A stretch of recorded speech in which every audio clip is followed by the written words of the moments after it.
It's a great honor for me to welcome from Austin, Texas, Admiral William H. McRaven.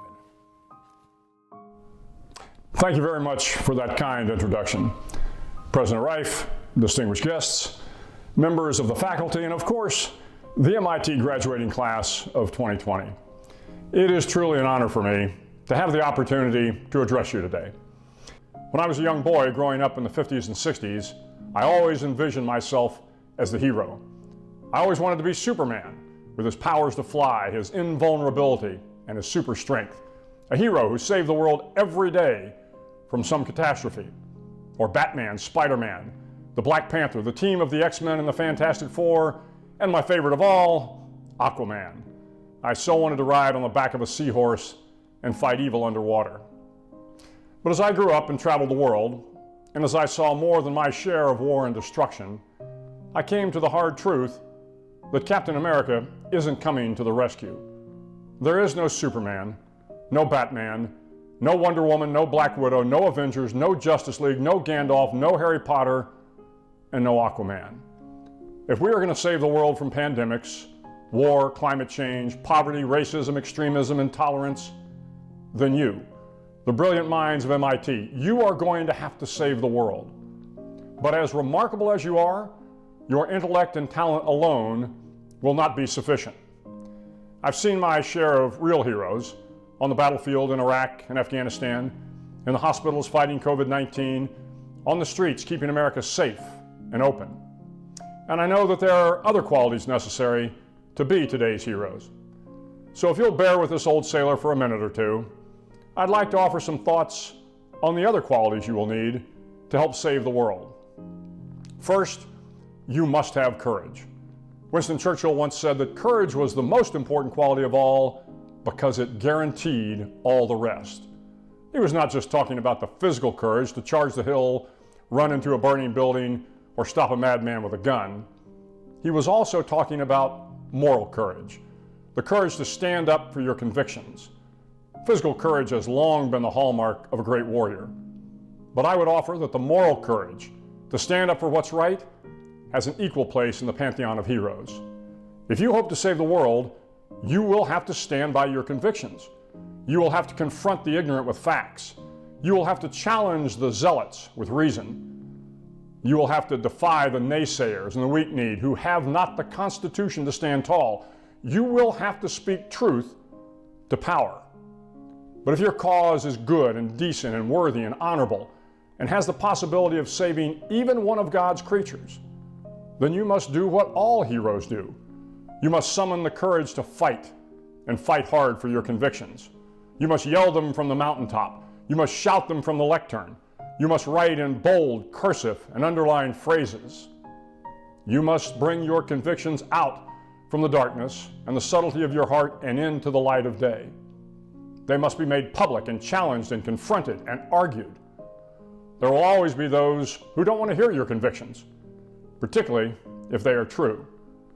Speaking the truth can be dangerous, but those that came before you, Copernicus, Galileo, Kepler, Madame Curie, Grace Hopper, and Katherine Johnson, those brilliant minds, those tellers of truth who made the world a more knowledgeable place, a more compassionate place, a more livable place, they had courage.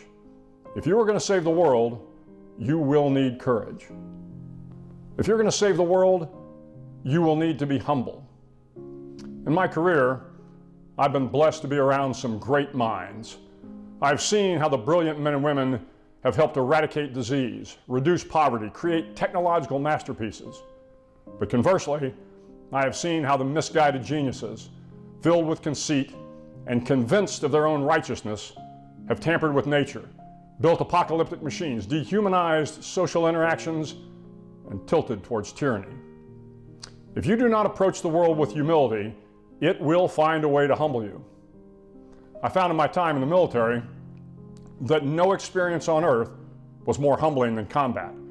The crucible of war teaches you every day that you are not invincible, that the enemy in bare feet and carrying only Kalashnikovs can sometimes defeat the best soldiers and the best technology in the world. And if you believe for a moment that you are superior, you will be humbled quickly. But if you approach every mission with a decent respect for the mountains, the rivers, the oceans, and the enemy, you are more likely to succeed. In Plato's rendition of Socrates' Apology, Socrates defends the charges against him by telling the jury of Athenian nobles that he is the wisest man in the world, far wiser than any of the robed men sitting in judgment. When questioned about how he could be so bold as to make this statement, Socrates says that he is the wisest because he knows so very little of the world. To solve the world's problems, you will have to realize how little you know. You must be able to look to the stars, peer through a microscope, gaze at the oceans, and be humbled. To believe for even a moment that you have all the answers, that you know the truths of the universe, that you are wiser than all the men and women who came before you, is the tale of every great man and woman who amounted to nothing. Only when you are humble, only when you realize the limits of your understanding, the shortfalls of your knowledge, the boundaries of your intellect, only then can you find the answers you are seeking.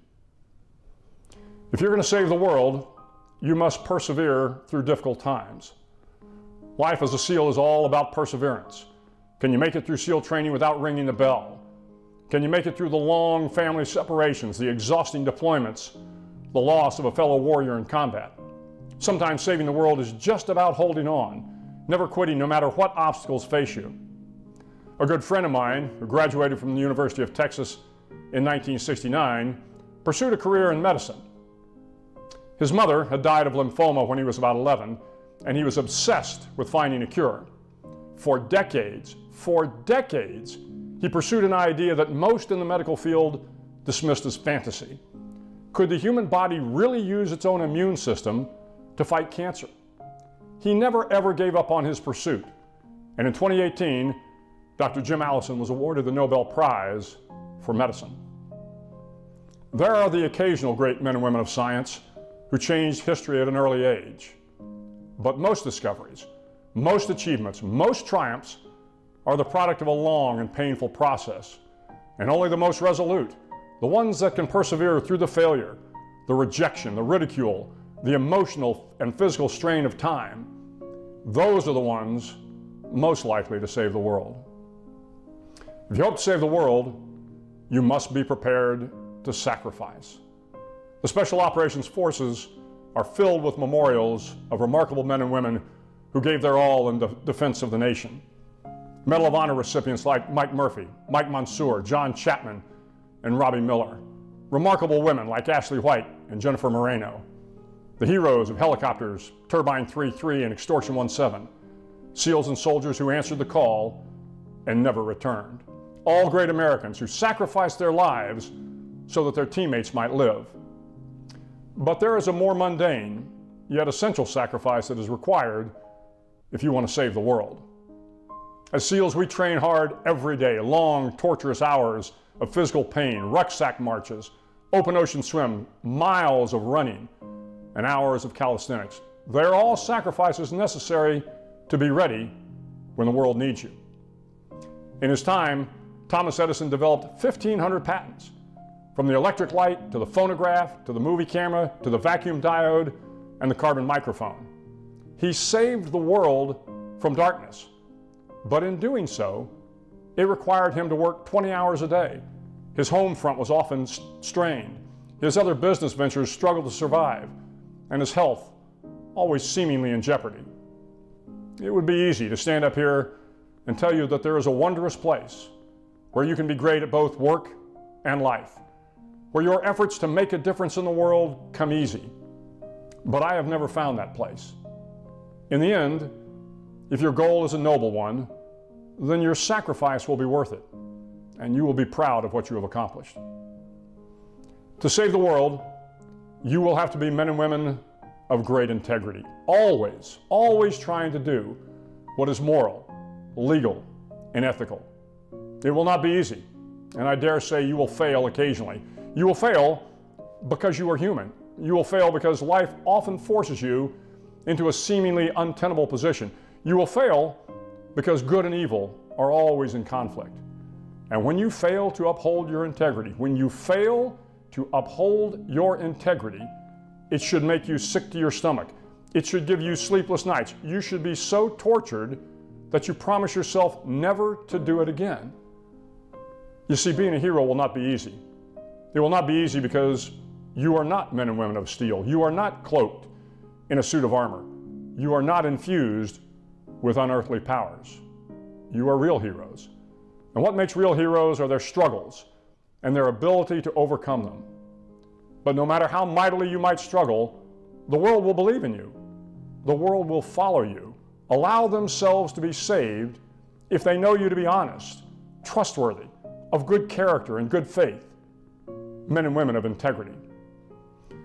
Finally, to save the world, you must have compassion. You must ache for the poor and disenfranchised. You must fear for the vulnerable. You must weep for the ill and infirmed. You must pray for those who are without hope. And you must be kind to the less fortunate.